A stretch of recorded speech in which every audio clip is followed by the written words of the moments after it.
ఈ సంవత్సరం నా ఆలోచన, I'm subject to correction from members, నా ఆలోచన ఏంటంటే ఈ సంవత్సరం ముందల కేజీ టు పీజీ విద్యను మొత్తం ప్రక్షాళన చేద్దాం. నేను పక్క రాష్ట్రాల్లో కూడా ఎలాంటి కార్యక్రమాలు జరుగుతున్నాయి అనేది నేను చదువుతున్నాను. ఉత్తరప్రదేశ్లో నిపుణ్ కార్యక్రమం చేస్తున్నారు, ఢిల్లీలో కూడా అనేక కార్యక్రమాలు చేస్తున్నారు. నేను కూడా అది మొత్తం రివ్యూ చేస్తున్నాను. నేను కూడా ఫీల్డ్ విజిట్స్కి వెళ్ళాల్సిన అవసరం ఉంది. ఒక పక్కన విద్యార్థుల కోసం మనం డబ్బులు ఖర్చు పెడుతున్నాం, మిడ్ డే మీల్స్ కార్యక్రమాలు ఇస్తున్నాం, ఇన్ఫ్రాస్ట్రక్చర్ ఇంప్రూవ్ చేస్తున్నాం. కానీ లెర్నింగ్ అవుట్కమ్స్ ఏంటి? ఎందుకంటే మంగళగిరిలో కూడా నేను ఉపాధ్యాయులను కలిసినప్పుడు వాళ్ళు అదే అడిగారు. 6వ తరగతి వరకు మీరు ఏం నేర్పించకుండా మాకు తోయేసి మంచి మార్కులు రావాలంటే ఎట్లా వస్తాయి? సో లెర్నింగ్ అవుట్కమ్స్ ఎట్లా మెజర్ చేయాలి అని దానిపైన కూడా మేము చర్చిస్తున్నాం.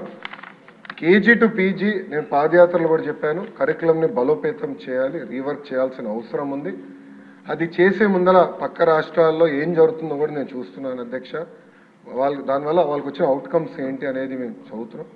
ఆ మొత్తం రోడ్ మ్యాప్ ప్రిపేర్ చేసి సంఘాలతో కూడా మేము చర్చించి అందరు బయ్యన్ అయిన తర్వాత ఆ రోడ్ మ్యాప్ ప్రజల ముందర పెట్టాలనేది నా లక్ష్యం. దాని తర్వాత ప్రజల దగ్గర నుంచి కూడా అభిప్రాయ సేకరణ చేసిన తర్వాత ఆ కార్యక్రమాన్ని మేము అమలు చేసి నెక్స్ట్ అకాడమిక్ ఇయర్కి తీసుకొస్తాం. అంటే గత ప్రభుత్వం లాగా రివర్స్ టెండరింగ్ అనే హడావిడిగా చేసి పోలవరం ఎట్లయితే సర్వనాశనం చేశారో అలా నేను చేయదలుచుకోవాలి విద్యా వ్యవస్థని.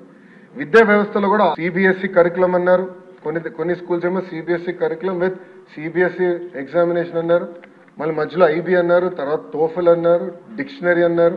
అంటే కొంచెం గందరగోళంగా ఉంది. ఇది మొత్తం కొంచెం స్ట్రీమ్లైన్ చేయాల్సిన అవసరం ఉంది.